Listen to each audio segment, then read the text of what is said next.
3 cities in 10 days. Let's talk about it.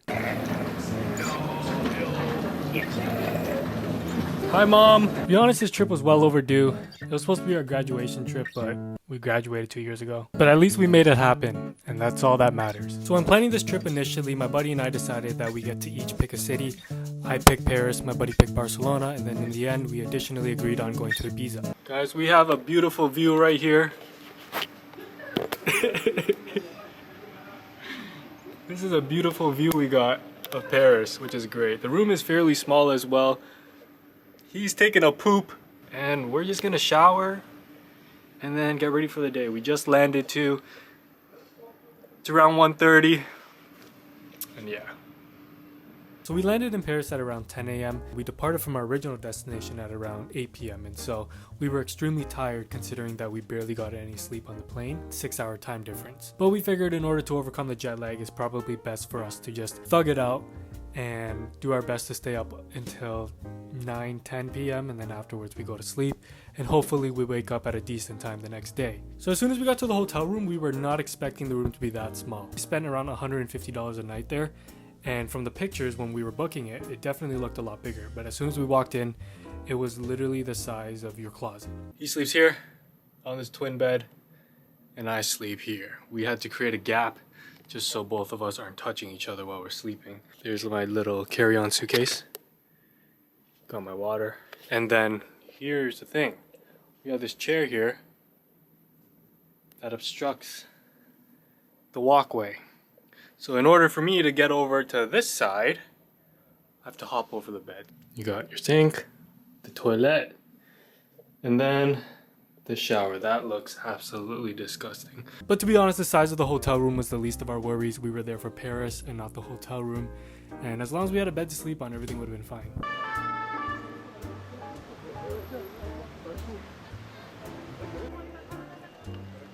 Paris was so beautiful. I felt like every street, corner, alleyway you turned to, it was picture worthy. Now a lot of people say they could walk the Eiffel Tower. I'm walking it right now, Mom. Warm up. Look at me now, Mom. All the doubters, all the haters, all the teachers that doubted me in life, that said I wouldn't make it in life, guess what? I'm walking the Eiffel Tower. It was a $30 ticket, I think. Sitting on the bench, soaking in the nice, beautiful view that Paris has to offer. It's been a great trip so far. Yeah, shut up, bro. Let me enjoy.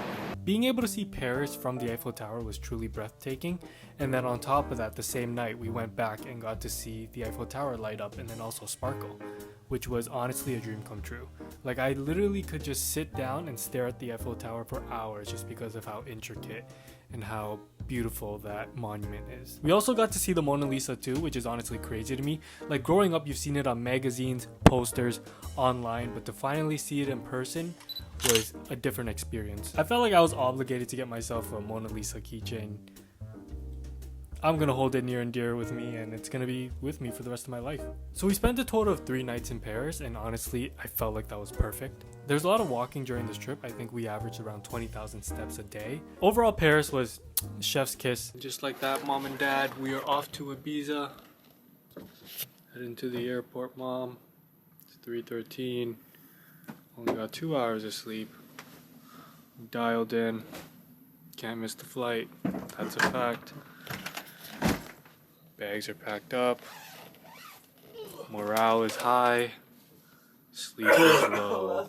And that was it for Paris. We woke up, packed our bags, and then headed over to the party capital of the world, Ibiza. I'm gonna be honest here, guys. I barely filmed anything in Ibiza, and no, it was not because of the amount of partying we were doing.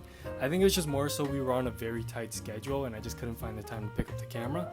But I did, in fact, take a lot of pictures and videos on my phone, so that explains why a lot of the video clips are vertical. So once we landed in Ibiza, we got some much-needed rest, slept for most of the day, and then afterwards headed over to a club that night. I'm not a party type of guy. Like, you'll probably have a better chance finding me in a library than a club. And I don't even read books like that. Then we had a boat tour the next day that showed us around the island, took us to a bunch of different beaches, and we got to swim in the beautiful water. The water was crystal clear. There was also fishes in the water and they were nibbling on my toe. Not gonna lie, that hurt a lot. And that was pretty much it for Ibiza. We only had 2 days there, went to the club, and then went on the boat tour as well. And now for the final part of the trip, Barcelona. And before I get into it and all, I just want to address the elephant in the room. Do you guys see this right here? Like, why? So when we were planning the trip, my buddy picked Barcelona, and to be honest, I really didn't know what there was to do there. Pardon my ignorance. Turns out, I think it was arguably one of the best destinations we went to during this trip.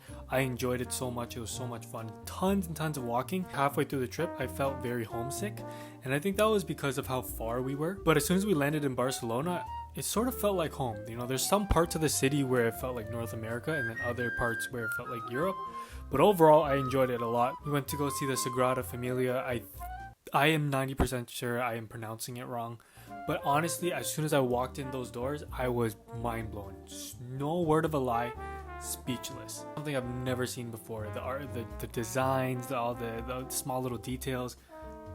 Mind blown. I could literally stare at a pillar for probably 9 hours straight, just figuring out how that thing even was created. It's still under construction, so I definitely want to check it out once construction's over. Also at night, the city was very lively. Tons and tons of people walking down streets, going to patio, bars, and so forth.